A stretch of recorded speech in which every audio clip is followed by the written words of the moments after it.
Welcome to the Samson Strength Coach Collective. On today's episode, we have Anthony Cockrill, Director of Volleyball Sport Performance at Southern Methodist University. I've gotten to know Anthony a little bit through a common group of coaches Zoom that we do bi-weekly. I've loved getting to know him and his answers. He is the rising star within strength and conditioning currently. You can see rapid growth on social media, the amount of podcasts he's been on. He's all around just a popular dude within the field now. So I feel very honored that he blessed us with his time for the podcast. During the episode, we discuss a lot of really cool things, like going in the direction of just volleyball, specializing in volleyball, making it your thing, being the, quote unquote football or basketball kind of strength coach for volleyball. And then his social media presence, what he does with nutrition, how he's overcome fear. You can tell fear is not really something that he fears. If I could make the worst joke in the world possible in this intro. As always, thank you for listening, and I hope you enjoy.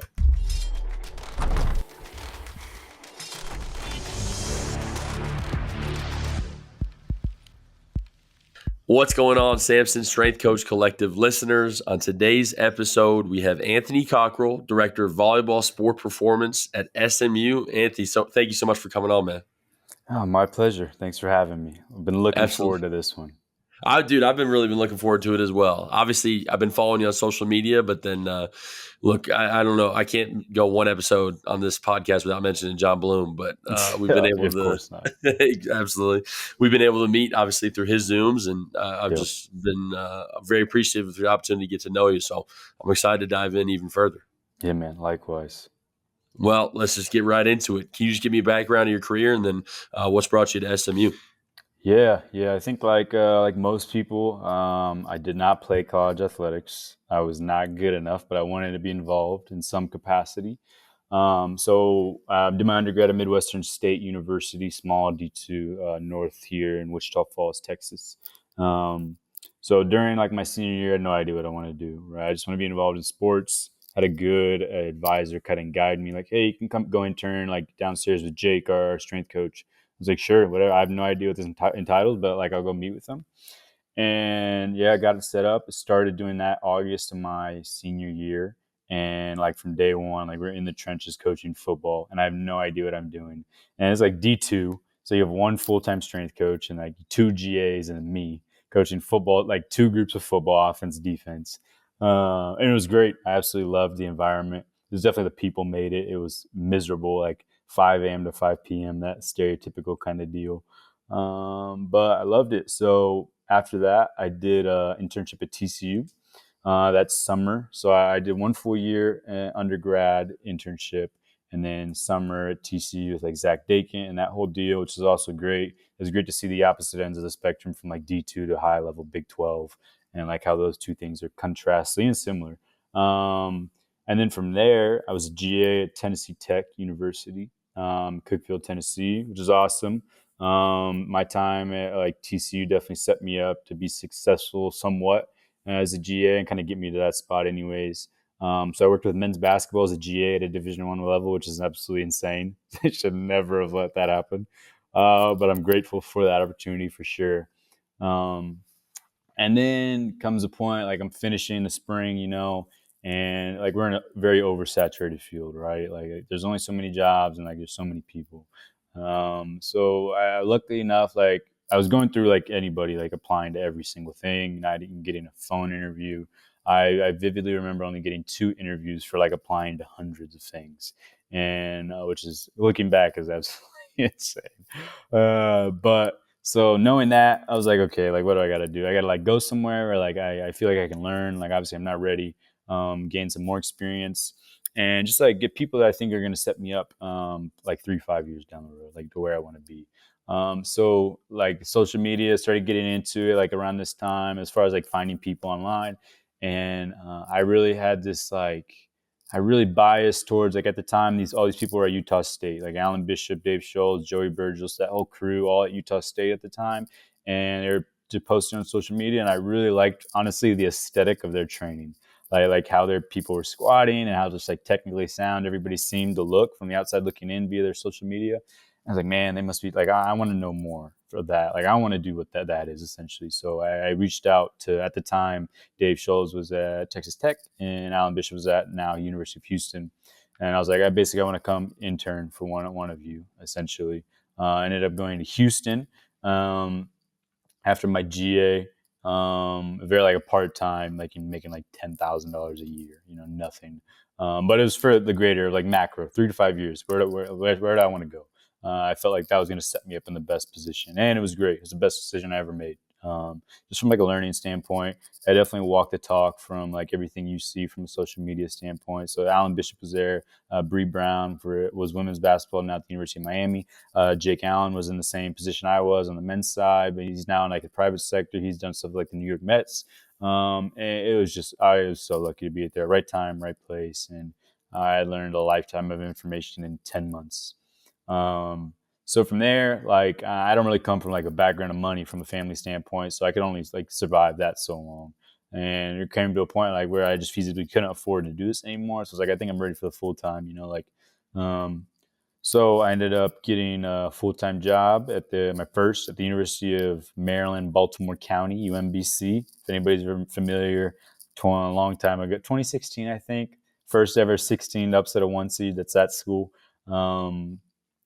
And it was great too. The interesting thing is I got that job March 2019 and no, March 2020, sorry. March 2020, like 2 days before COVID hits. Literally, I accepted that job. I left Houston the next day. I was at my parents' and like people are starting to like shut schools down and this kind of thing. I ended up getting on this hiring freeze. It was like worst case scenario.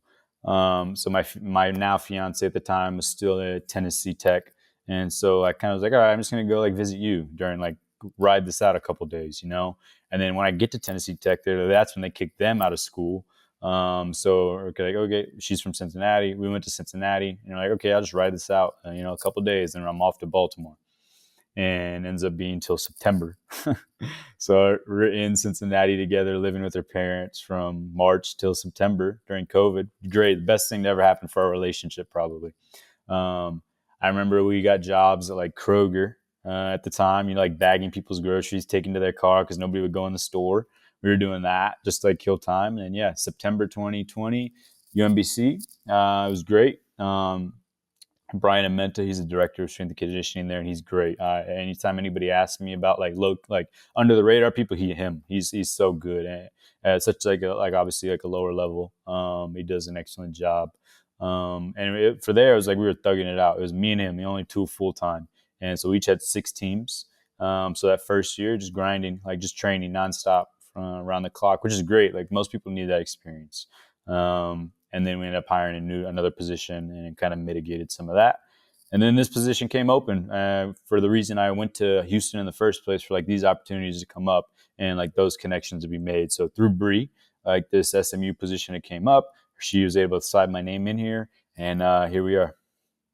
Wow, that's an incredible story, and I love hearing it, especially as a strength coach who came up at around the same time. I remember getting hired at Texas Tech during a hiring freeze as well too, and I mean, you had the Kurt Warner story path, bagging groceries, to now at SMU. Like I love it. Yeah. The biggest thing that stuck out to me was the decision to understand that there has to be a delayed gratification in your process. There has to be something that will set you up for the future. And something that isn't addressed a ton within strength and conditioning is like, we come from different backgrounds. I was able to go to Tennessee and spend my time working for free for a year because my parents were able to support me. And I had to work on the side, like to do extra things. But at the end of the day, I always had that safety net. And a lot of times I see strength coaches kind of not necessarily make that decision, where they'll entirely just give up on strength and conditioning, or they'll take the first job that comes along, and it's like you said, D2, D3, where you have every single team and you get burnt out before you have an opportunity to really have a fulfilling career. Like what drove that decision? How did you come to that? Man, I don't know, truthfully. Maybe it's just like my personality, like my environment growing up from my parents. I honestly had no idea. I knew I wanted to do this. I had no other, there was no other option, truthfully. And I just came to that conclusion after going through hundreds of applications and getting not even like emails. I literally 2 calls. I'll never forget 2 calls. I remember the schools. So yeah, man, it's luckily like I was eager to learn. I was in that phase where I just wanted to like just dive in head first. When you're young in the field, you want to learn everything. I was in that phase, and luckily I had enough. I wasn't fearful enough to like reach out to these people and ask. Like just, hey, dude, is there a position here for me? I just want to learn. Um, yeah, I have no like thought out explanation. Truthfully, like it just in the moment sprung upon me, just jumped at it, and in the long run, it definitely worked out. But sometimes it doesn't. Like who knows if it didn't work out? Who knows if I didn't get that first full time job at UMBC? Because I was definitely like I was going through interviews at that time and not getting calls and fielding like applications and not getting any. Like I was definitely going through the same thing. But yeah, who knows? Luckily, it worked out. Yeah, well, it certainly did. But I appreciate what you say too about the lack of fear about reaching out. I think that's something that can hinder a lot of coaches too, and just being afraid. And like, Alan Bishop's a big name, right? And I know you Yeah, work closely with him. It's like people I think sometimes are fearful, but I've heard nothing but fantastic things about him, right? And to yeah, people who reach out, and I've been fortunate enough to talk to him just a few brief times, and he was great to speak with. And it was like, yeah, it to yeah. me was just something where sometimes these people can seem almost untouchable, but it's like all you have to do is send out that first message and they'll get right back to you. Right. Yeah, that's one thing like I try to do now, like as I go through this field and people reach out to me, whether it's email or like a DM or something, I try to like give my own like a response and not like because I've like in my like in flipping the script, like when I was in positions reaching out to people and asking questions, like I've had people just not ignore me and like just give me half-ass answers. And like I know how that feels. So I definitely try to like learning from that. I don't want to be that. So when people do reach out to me, I try to give like the most if I like don't get me wrong, sometimes I get overwhelmed with this stuff and I may miss it, but I definitely try to give my all in giving the respect to those people and what they're chasing. Well, people just want to know, it's just small info that you can help them out with. And sometimes you're Yeah, the first person that they can reach out to. But I mean, this brings me perfectly to my first question I have for you. Like, what drives the social media presence? Because I mean, your Instagram has certainly grown. yeah, I love yeah. what you've been doing and the content you've been posting. Like, what drives you to be able to post? And then what drives your specific content that you do post? Yeah, so I mean, I'm always like, I think we've all kind of dabbled a little bit in social media since like as long as it's been out. So I've always kind of like posted things from training, usually my own. Um, you know, I try to like in some like if teams I'm training, and but there's no consistency. So since I was here, we've had like kids on our volleyball team that have taken advantage of social media in the NIL space and really made like we literally have a kid making a living off of that. She does nothing but that, and so having those people like in the environment and like honestly them helping me kind of like, hey, this is what you should do. And like, here's how kind of how you should do it. And here's how often you should do these things. And like, truthfully, that was like this time last year, I was like, okay, like I'm just going to post what we're doing every day. Like, so literally like all my training, like anything I post is our kids training. And I try to just be like a really open book with it.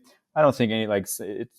I don't think it's unique at all because I know there's people doing this stuff out there that maybe not be posting, but for some people it's novel. So it grasps like attention. And so for me, since I've kind of niched myself intentionally into volleyball, to see it in that space and like from the volleyball perspective and like how much we value training, it just opens up this window of like people that are interested.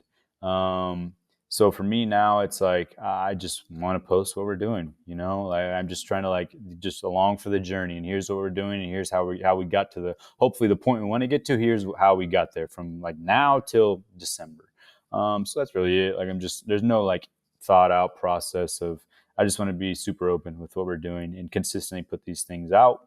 And then now as like my like social media has grown, I just try to be as a resource, truthfully, information wise, because maybe there are from my experience, how can I help these people that were in my position 5 years ago, and answer some questions like that. So I definitely try to like open up as a resource to people. Like I've offered now like the consultation stuff, which is great because like people just have questions. Like a lot of it's like, hey, how do I use weight releasers, which is fine. But I want it to be more than that. Definitely, like I don't want to say like mentorship in a sense because I think I'm a terrible mentor. When we have interns, like I'm sorry, I'm just not a good mentor. But when it comes to like asking like detailed questions, I can give like really detailed answers. So just that, like just information dense. I want to be just something where if you're looking for it, if you have a question on something and like we're doing something, I hope I can give as much information as I possibly can. And so I too post on social media, right? And I've had no issues with coaches or sport coaches being worried about it. I just want to hear from your experience Yes, because, actually, okay, yes. there we go. Recently, All recently. right. I'm not gonna go into like two. I've had like okay, I'm not gonna lie because this is so recently just happened. Like, yeah, I posted a video of a kid. Mostly most of the time, like it has nothing to do with the individual I'm posting. Um, but I've kind of like really need. I want our program to be known as like the developmental program in the country. Like you come here, it's gonna be impossible to get better. Like you just being in the presence, you will get better. Like that's kind of what we're preaching to, like in the recruiting process, and then like obviously physicality and like all these things. But so we get a lot of transfers. Like that's just the nature of the beast. Like we're intentionally getting transfers. So if we get like a lot of times we get kids that are like, hey, I just haven't gotten any better in this specific area for like 3 years. Like I haven't jumped, my jump hasn't gotten any better in 3 years. It's a pretty common thing we get all the time. It's like, okay, great. Like here's the layout. Like, but there's a lot of things that you have to do. And honestly, like you just follow what we give you. So we get these kids in, and it's like like you get transfers in, man. It's just like yeah, they're almost like freshmen in high school. Like it's like there's no development. Like they have no idea how to train. They don't know what anything is, and it makes you really question like what's going on elsewhere and like within the profession. Like there's obviously there's no laws. You can do whatever you want in this profession. Um, but as we are getting transfers every year and like they're older, I'm like, man, like these kids are just way too underdeveloped for how long they've been in college programs. Like what is going on?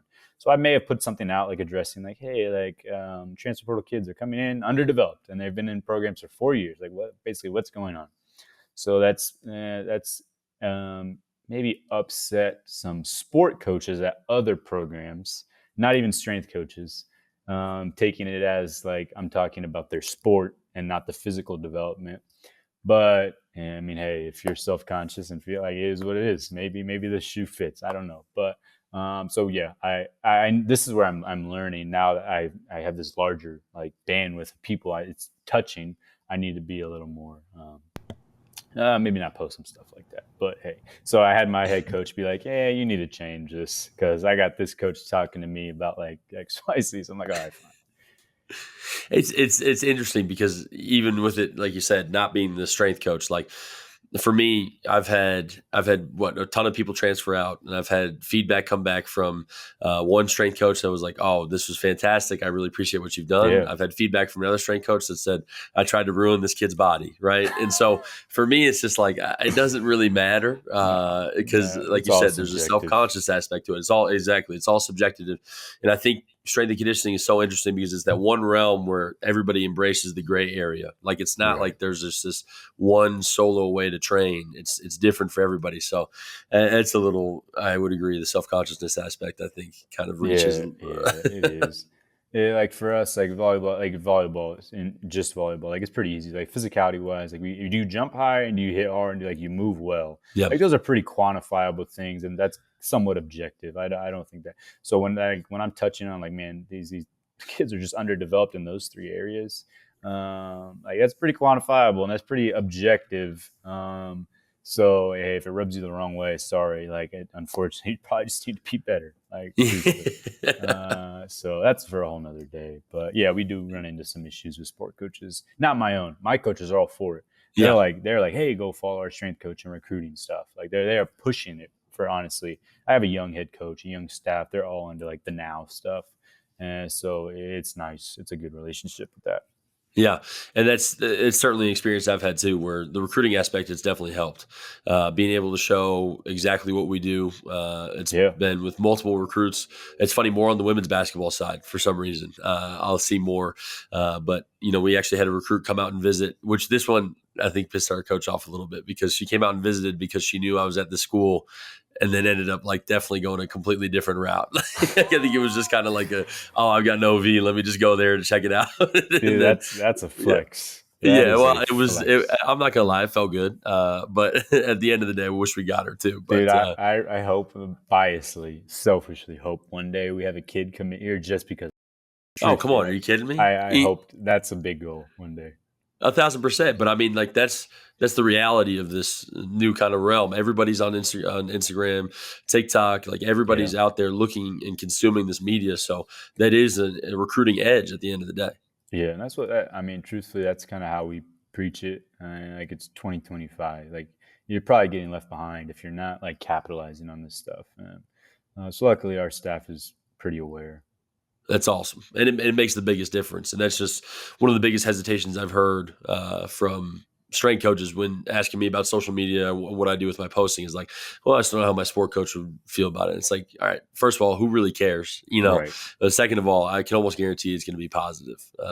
It's always fear is always the barrier to entry with this stuff. Like you just Mm, have to get over the hump of fear and people like the assumption of how people are going to perceive it. Maybe the fear of judgment. Like who cares? Like, yeah, at the end of the day, like we all had to get over it. And if you do, like just continue to put it out. And if it doesn't, like there's a small group of people maybe you're thinking about, but then there's a massive group of people you have no idea that's untouched that this might come over great. And like so yeah, fear, barrier to entry. Just do it, jump in head first, and it'll probably be beneficial if you keep doing it. well, let me ask you this, right? Because that's the second time you've mentioned fear not being a limiting factor in what you do. How do you circumnavigate that? How do you get around that?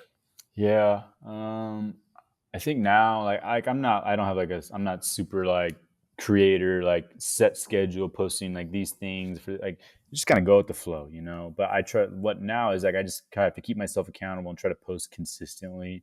Um, and for me, like I know there's always going to be like backlash, like there's people in your comments like saying things, which is great, honestly. Like one of the reasons my social media blew up was the negative engagement I was getting. Um, and which is like that's good because any engagement's positive because for me like I really try to engage with our comment section and from like an algorithm standpoint that just tells the algorithm like there's engagement here, so like if you can get those even if it's negative, right, like you can get that engagement flowing and it just rolls into like, and so that honestly like my first few posts that blew up was purely off of negative engagement, which is fine, honestly. Like, so now I'm like, okay, give me more because that's what's worked for me in the past. So, and it's always like out of 1,000 people, it's like two. So Yeah. if you keep that perspective and it's very like small, if you don't let the minor thing, it's laughable most of the time. So yeah, I remember crashing out over like the first couple comments that I got that were negative. I was like, this guy's no clue. He's probably a high school student. He has no clue. And then it like took me about 10 more posts to figure out, all right, if I'm going to approach every negative comment I get like that, it's not going to be a long career in yeah, social media. no, that'll stress you out. I swear now most of them are just like these fake profiles that have Yes. no image and like for yeah. So it's like most of the time it's that they're just like trolling you. I've never had like at least like there could be don't get me wrong, there's definitely people behind the scenes talking crap about everybody's, but I've never had like coaches in our profession that like say anything directly to me yet. Yeah. That's like, hey, what are you doing? Like, luckily that hasn't come. I'm sure it'll come at some point, but it's just confrontation breeds, like progress. So it's probably needed at that point. I just the last thing on this, the sports bettors are the ones that crack me up the most. Like, Oh, they'll come back to an old post, and be like, you were minus 11 and a half and you lost today. Like your team is weak as hell. It's like, all right, man. Like, thanks. luckily, sports betting hasn't gotten to volleyball yet because we did get upset a couple times. So I'm sure they would have been all over our ass at Oh, that they point. freak out. They freak out. And it's Sport, like, you it's get like Dan's sports picks. betters. Yeah. Oh, yeah, yeah. All the time. Like Dan's picks 420, and they're just like, I can't believe you guys suck this much. It's like, sorry, man. I don't Oh know my what to god, tell you. rude the dude's parlay, huh? Yeah, exactly. Yeah. I'm sorry. Our one out of 18 of your legs didn't work. I apologize, but Oh boy. Um, but it is. I mean, it does bring me to another topic that I think is very interesting: is the rise of volleyball as a whole Yeah. within the United States. I mean, you look at large and storied programs and see the reception that they've gotten, and then how it's trickled down to other programs, and Yeah. just understanding that volleyball is now one of the premier sports. And I think it's not crazy to say it's going to get to a point where it will become revenue generating. Like, Hmm. what are your thoughts on kind of the growth of volleyball as a whole? Yeah. So like when we're in the ACC. Last year was our first year in the ACC after the American. So making that jump from mid major to a power.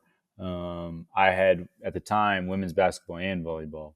So they going naturally to a power conference. Usually, women's basketball has its own strength coach. So there, as across the board in athletics, creating positions to kind of fit the norm for power. Um, so I had to pick one or the other. Truthfully, like you have to pick one. You can't do both. I was like, let me do both, please. I want to do both. Right now, you got to pick one or the other. So honestly, it was a no brainer for me, truthfully, to do volleyball for a number of reasons. I think the value from my coach on training and how much they let me get involved, more so than like anything I've ever been involved in, from a day to day. And just like you say, kind of like how fast I see how fast volleyball is growing. So it's kind of like in my eyes, like I'm investing in something really early, hoping it pays off in the long term. So it's a risk for sure.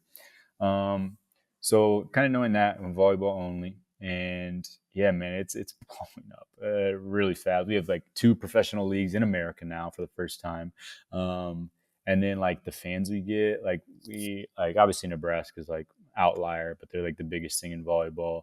Like we had them come here, we sold out our basketball arena, selling tickets, sold them out. Like any top 10 team, we're like thousands of fans in our arena. We have a small like 7,000 seater. We played a game on ESPN primetime on a Sunday at like 3 p.m. So just like, yeah, I don't. It's amazing to see and kind of just be in the moment, and it's only going to get bigger. So for us, like you're going into the revenues talk, like we're going to ticket everything going into next year. So last year we only ticketed the Nebraska game because we knew that would sell out. So next year we'll ticket everything. So now you're starting to generate revenue from that standpoint, and obviously going into the revenue share. We're obviously going to be heavily involved into that. So yeah, man, it's crazy. So I think it's going to be interesting to see what schools kind of pick to put volleyball on that pedestal and then don't, truthfully. So like for us, we're SMU's putting us on a pedestal, and hence why we just dominated the transfer portals, like from outside looking in. There's a lot of moving parts that make that happen, but yeah, it's gonna be really interesting. The pro leagues help big time having them in America. Obviously, we have kids getting drafted, going to do that stuff, and making money, and being able to stay home to do that. So it's cool, man. It's fun to be in right now.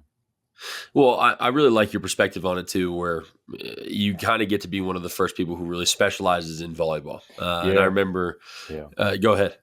Yeah, that's so what's new. Like obviously, luckily we were very successful this year, and success breeds like individual things. So for us, like how this is how like my coach values my position, and she's like she wants me to be like volleyball only. She wants it to be the same capacity as like a men's basketball.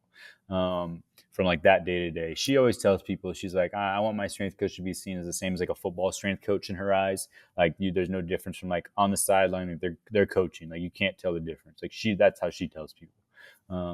But for me, I kind of want to be like a basketball wise, like, so the first step is like get the title.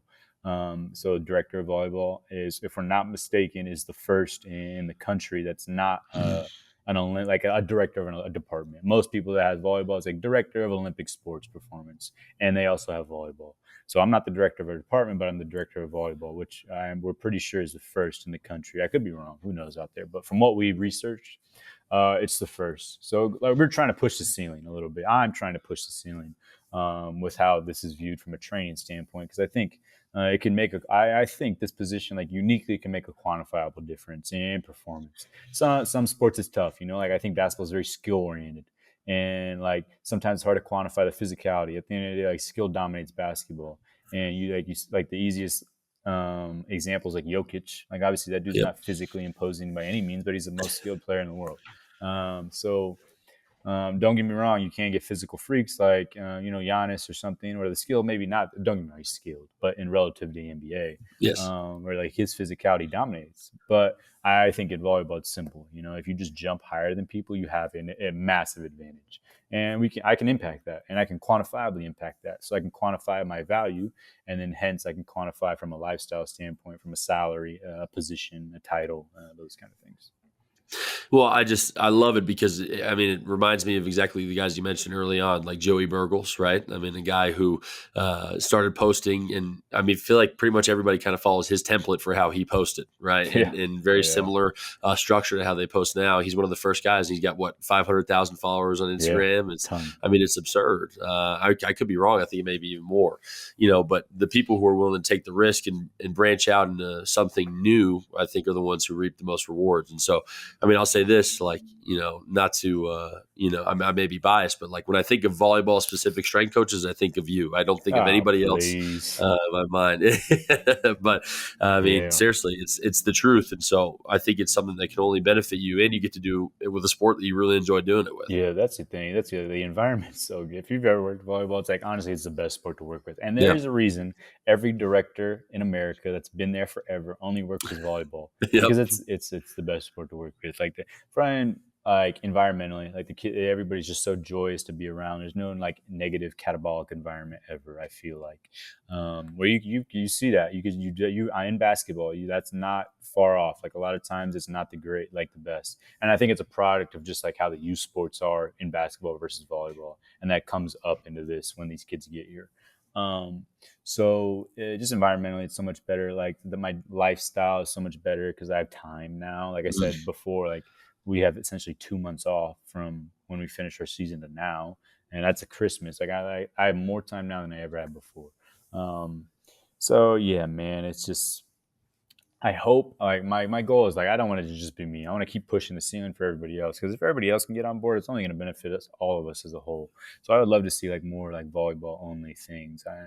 It just takes honestly it starts with head coaches. Truthfully, they just value it. I think I got really lucky, but hopefully like maybe social media promotes that. Maybe like since my coach is promoting it, I'm promoting it. Maybe it just trickles down from there. And like who knows, 5 years from now.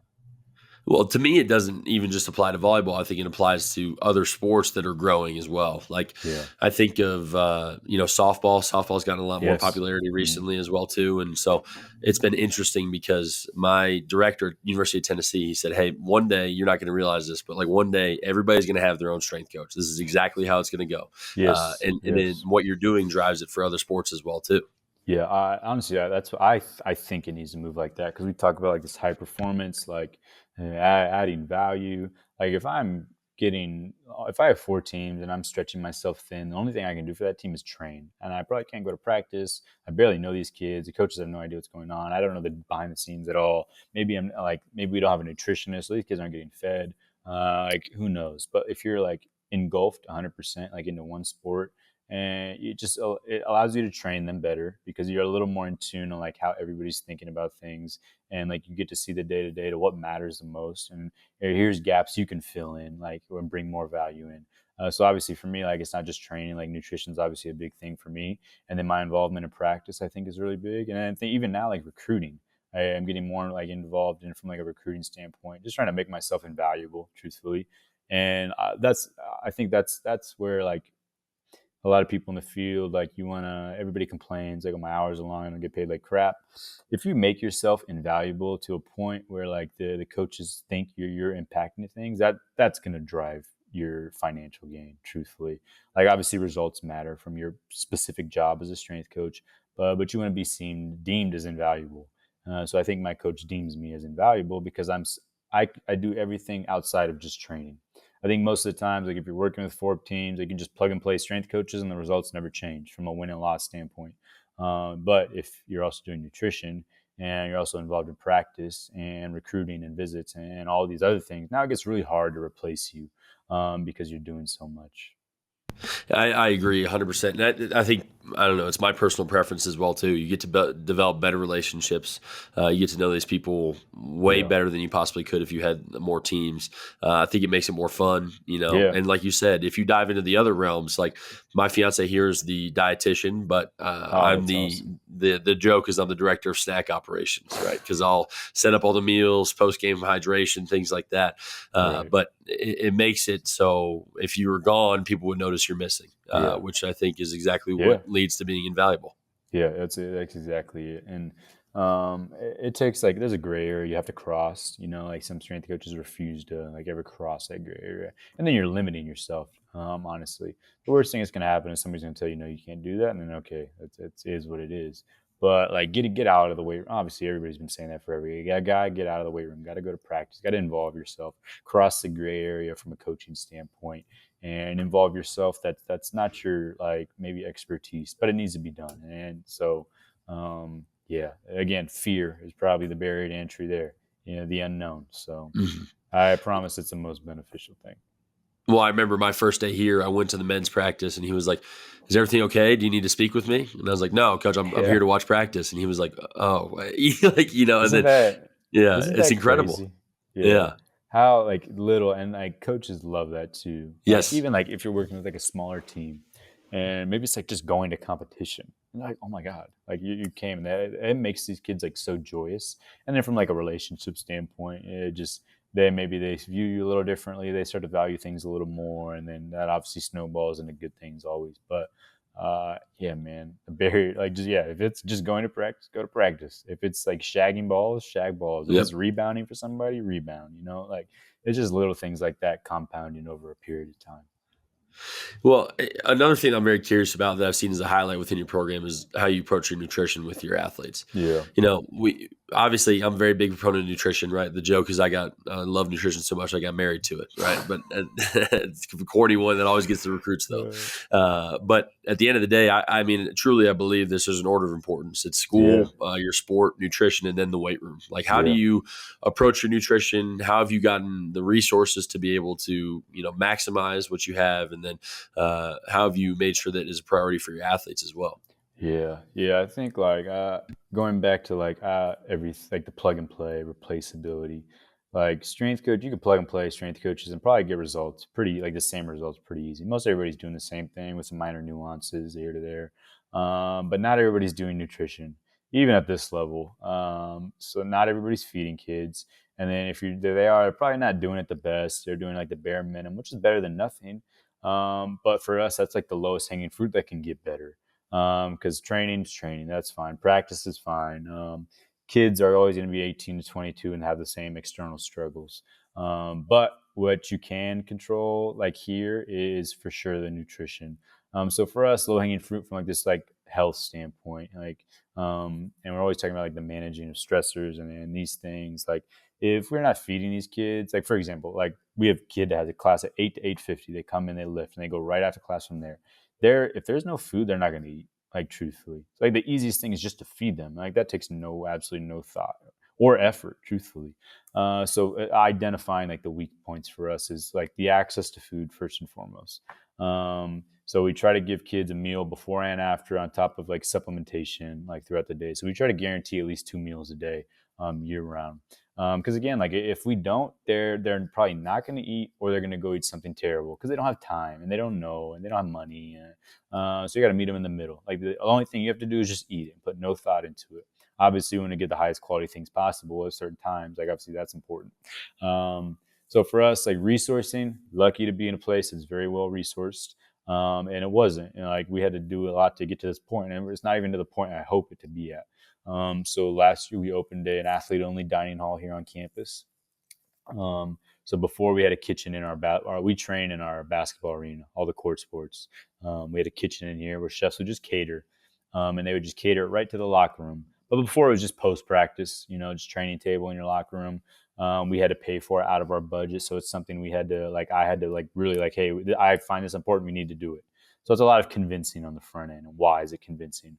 Again, lucky I have a head coach that views the exact same reasons I do.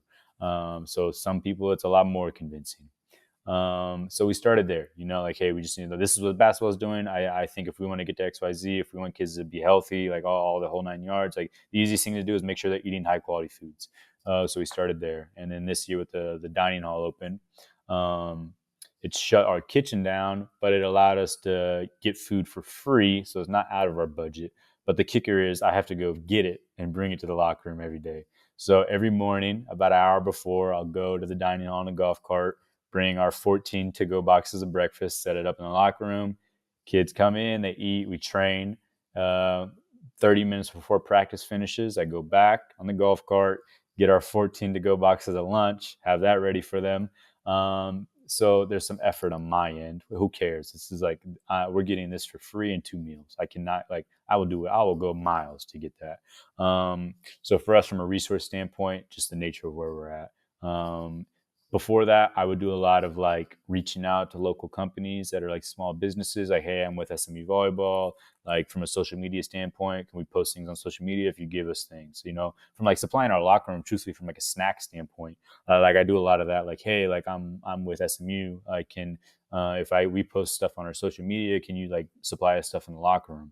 And we honestly get a lot of our stuff that way. And because, like, again, we have to go through like our nutrition department to get our snacks, and the choices sometimes aren't the best.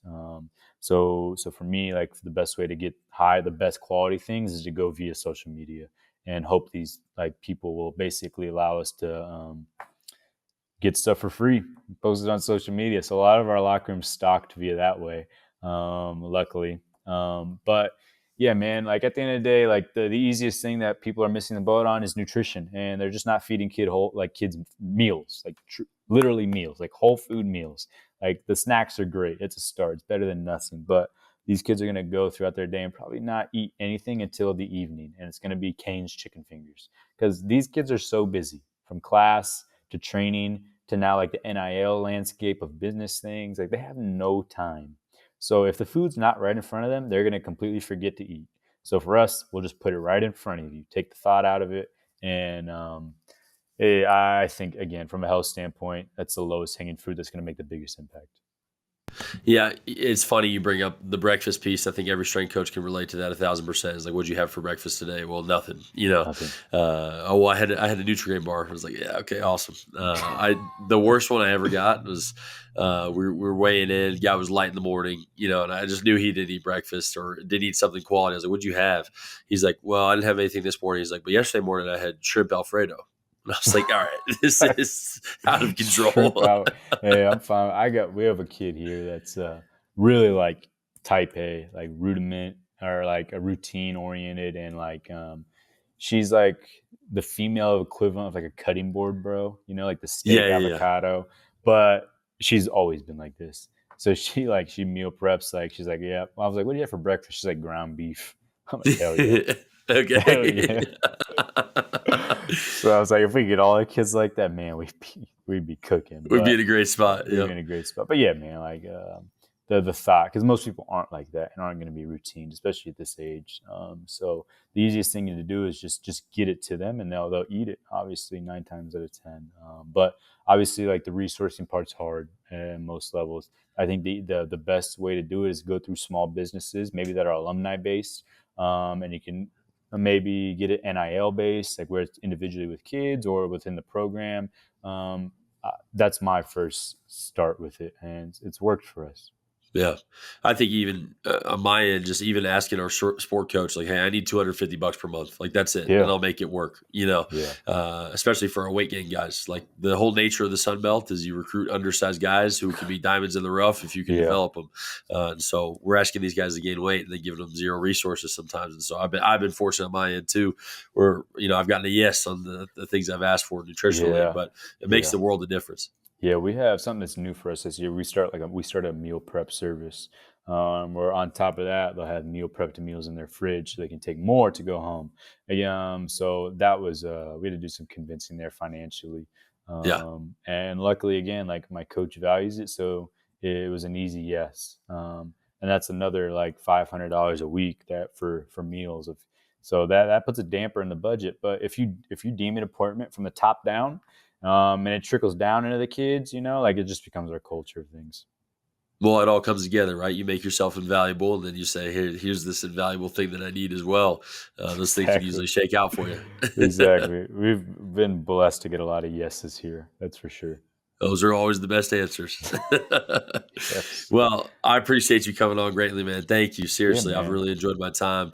For you, if somebody wants to follow you on social media, we've talked about it enough. Where's the best way to follow you? And then how can they get in touch if they wanted to reach out about some consulting services as well?